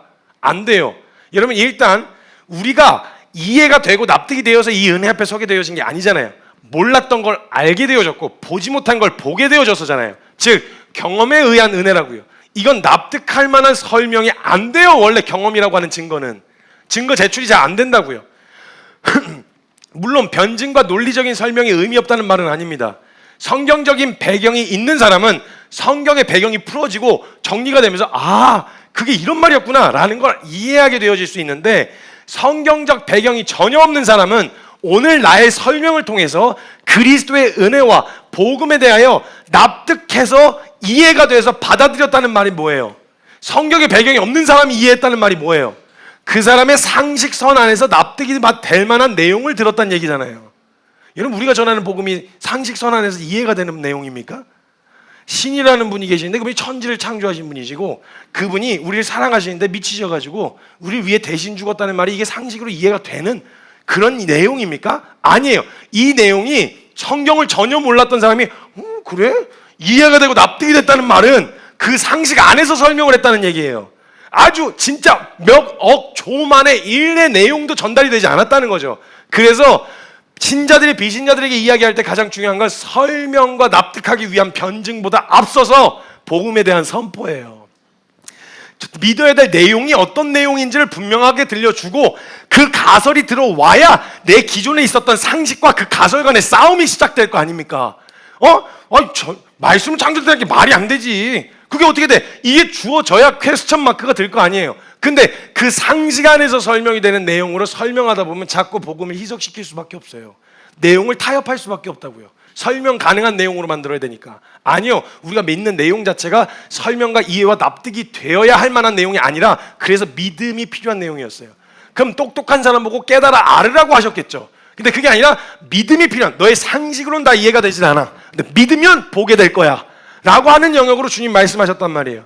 그래서 가장 위험한 건 하나님을 나의 상식선 안에서 이해하고 납득하여졌을 때가 위험한 거예요. 복음은 이해 납득이 아니라 믿음이 필요한 만큼 이해할 수 없는 내용이란 말이죠. 그분의 사랑도 이해할 수 없죠. 사랑하셔서 우리를 위해 하신 일도 이해할 수가 없고 우리가 이해로는 안 돼요. 실리를 따지는 세속적 가치와 공존할 수 없는 가치가 성경의 가치입니다. 그렇기 때문에 우리가 가져야 될 태도는 뭐냐? 믿고 안 믿고에 대해서 정죄하고 판단하는 이게 아니라 복음은 선포되어야 돼요. 증거되어야 되고 선포되어야 돼. 근데 이 사람이 믿기를 바라는 마음 때문인 건 알겠는데 그러다 보면 자꾸 타협하게 돼요. 내용에 대해서. 선포해요. 믿고 안 믿고에 대한 부분은 그 이후의 몫이고 일단 내가 안 만큼, 내가 경험한 만큼, 내가 알게 되어진 만큼의 복음을 가감 없이 선포해야 된다는 거예요. 그래서 이 설교를 볼 사람은 뭐 불신자 중에서는 없겠지만 이곳에 계신 혹시 불신자들은 불신자 안 믿으시는 분들이 계시다면 이게 구분 짓는 건 아니에요. 근데 굳이 어떻게든 설명을 해야 되니까 하나님을 믿지 않으시는 분들이 계시다면 아마도 기독교를 보면서 독선전이고 위선적이라고 말할 수도 있을 것 같아요. 근데 하나님 이외에도 다른 길이 있다, 다른 신을 믿어도 괜찮다 라고 이야기할 수 있는 내용이고 만약 그렇다면 저는 굳이 이런 불편한 길 안 갑니다. 하나님만이, 예수 그리스도만이 그 이름 외에는 다른 구원받을 만한 길이 없다라는 사실이 아니라 다른 누굴 믿어도 괜찮다라고 이야기하면 전 굳이 기독교 안 믿어요. 우리 이 믿음으로 이걸 살려고 했었던, 적어도 하나님을 믿는다고 말하는 사람은 예수 그리스도 외에 다른 구원받을 만한 이름이 없기 때문인 거잖아요. 독선적이어야죠. 그 기준만큼 절대 타협하거나 양보하지 말아야죠. 그 영역에서만큼은 독선적이어야 된단 말이에요.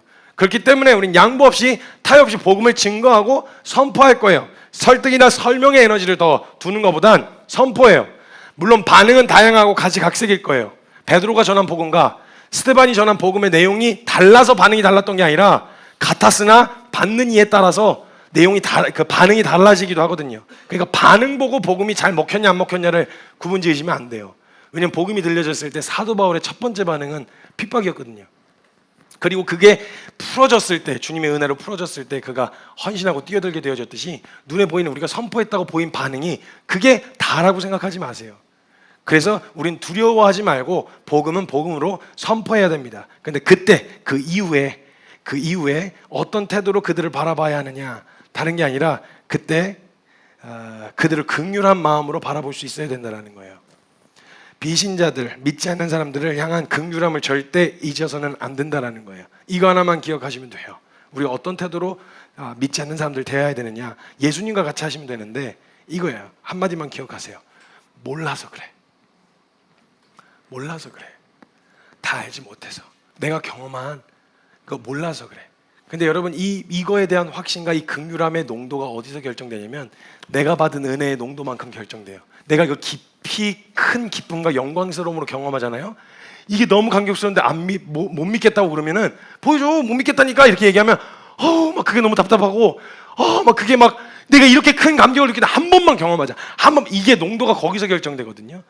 근데 그걸 경험한 사람이 그 긍휼함의 농도가 결정되어지는 거예요. 그래서 먼저는 우리가 그 은혜 앞에 깊이 잠기는 게 제일 중요한 거죠.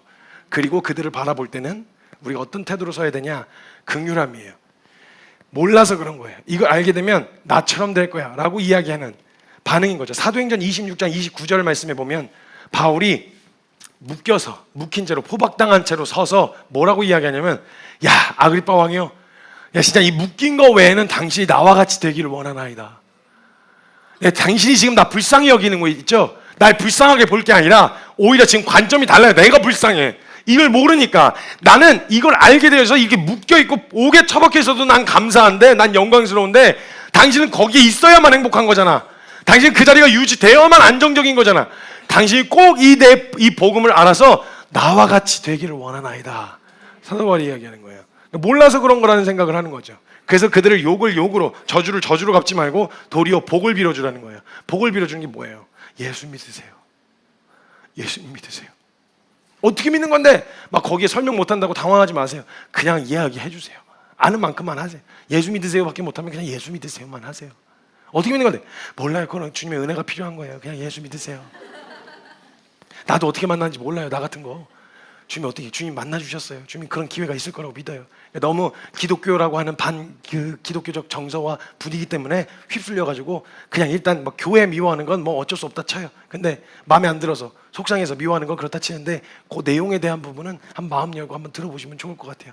예수 믿으세요. 예수 믿으세요.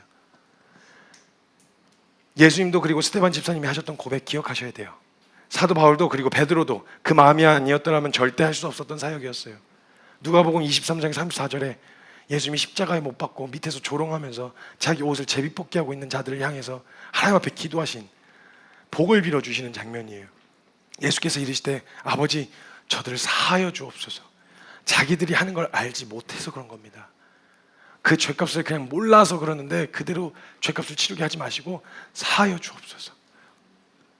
그리고 사도행전 7장 59절에서 60절에 사람들이 둘러싸서 복음을 외친 스데반 집사님을 향해서 돌을 던지기 시작할 때, 그때 스데반 집사님이 하나님 앞에 그들을 향해서 중보한 복을 빌어주면서 하신 기도의 말씀이에요. 그들이 돌로 스데반을 치니 스데반이 부르짖어 이르되 주 예수여 내 영혼을 받으시옵소서 하고 무릎을 꿇고 크게 불러 이르되 주여 이 죄를 그들에게 돌리지 마옵소서, 이 말을 하고 자니라. 여러분 긍휼함을 잊지 마셔야 됩니다. 성도들끼리의 긍휼함, 그리고 믿지 않는 자들을 향한 긍휼함. 이 긍휼함이 회복되어질 때 정말 하나님이 기뻐하시는 교회의 모습으로 회복되어질 거라고 저는 확신합니다. 제가 잠깐 같이 좀 기도합시다. 하나님, 먼저 기도할 때 우리 서로가 서로를 긍휼히 여겼으면 좋겠습니다. 우리 성도들끼리 이 긍휼함을 여길 수 있다라는, 긍휼하게 여길 수 있다라는 말은 우리가 그 길 위에서 함께 치열하게 싸워간다는 이야기이겠죠. 여러분 정말 우리 믿음으로 치열하게 싸우던 그 길에서 우리 성도들 만나면요, 뭐 사소한 의견 차이, 성격 차이, 말의 표현의 차이, 이 정도는 뭐 불편하게 느껴지지도 않을 만큼 그 길에서 만났다는 것 자체가 우리에게 감격이 되고 감사가 되지 않겠어요? 그리고 혹시 정말 주님을 따라가고 주님 옆에 순종의 걸음을 걸어가려고 몸부림치는데 생각할 땐 세상에서 이해할 수 없는 결정을 해야 하는 순간들이 있을 거예요. 세상에선 절대 납득하지 못할 만한, 다 그렇게 살아, 남들 다 그렇게 해, 뭐가 문제야, 그렇게까지 하지 마, 너무 극단적인 거야, 너무 무모한 거야, 그렇게 살지 않아도 돼. 그 사람들 말 때문에 그거에 은혜 받아가지고 거기에 둘러 빠지는, 이게 아니라 교회에서 그 길 가는 사람들이라면 그 왜 자신 스스로를 측은하게 여깁니까? 왜 자기를 불쌍하게 여기죠? 죄인이 은혜 받아서 주님 따라가게 됐다는 것만큼 가문의 영광이 어디 있습니까? 만약 우리가 믿는 게 사실이라면, 그럼 측은하게 여길 게 아니라 주님 감사합니다. 와 하나님, 주님 때문에 밥도 한번 굶어보는군요. 주님 때문에 한번 이렇게도 살아보는군요. 주님 때문에 이런 일도 당해보는군요. 야, 주님 저의 인생 살다가 그냥 나 하나 당할 불이익, 그거 당하고 말 인생이었는데 한 주님의 이름과 함께 불이익을 당하고 주님의 이름과 함께 영광을 보고 주님의 이름에 에너지를 쏟을 수 있고 뛰어들 수 있다는 거, 하나님 이건 우리에게 영광입니다. 하나님 이게 우리의 고백이 될 수 있어야 합니다. 여러분 이게 교회의 역할이고요. 그래서 저는 다른 거 말고 정말 우리가 좀 바보 같아 보여도, 미련해 보여도 주님 앞에 순종하고 싶은 그 마음에 순종하기로 결정한 거라면 박수 쳐드리고 싶습니다. 잘하셨습니다. 세상의 가치는 그렇게 살라고 얘기 안 하겠지만 성경에서는 그게 가장 지혜로운 삶이라고 이야기하고 있고, 세상에서는 그렇게까지 하지 않아도 된다고 말하겠지만 주님을 따라가는데 그렇게까지라도 해보려고 하는 삶이 우리의 인생과 시간과 열정을 들여서 주 앞에 그렇게까지 뛰어들려고 하는 인생이 그것만큼 영광스러운 길이 없는 겁니다. 여러분, 우리 시간 같이 기도할 때 기뻐합시다. 어떤 일에 놓여있든 기뻐합시다. 우리가 주님을 부를 수 있게 되어졌다는 것과 주님 말씀에 순종할 수 있게 되어졌다는 것과 주를 위해 함께 고난을 받고 핍박을 받고 영광을 위해 함께 달려갈 수 있게 되어졌다는 것에 주님 기뻐하며 감사하고 주 앞에 영광을 올려드리는 기도로 나아갔으면 좋겠습니다. 이 시간 같이 기도할 때 주님 감사합니다. 나를 불러주셔서 감사합니다. 주님 감사합니다. 하나님 이 길 갈 수 있게 해주셔서 감사합니다. 감사합니다. 죄인의 정욕대로 살지 않고 주님 말씀 따르는 자로 불러주셔서 감사합니다. 우리 그 감사와 영광의 기도로 나아갈 때 우리 사랑하는 주님의 이름 간절하게 한번 크게 부르시고 통성으로 기도하며 나아갑니다.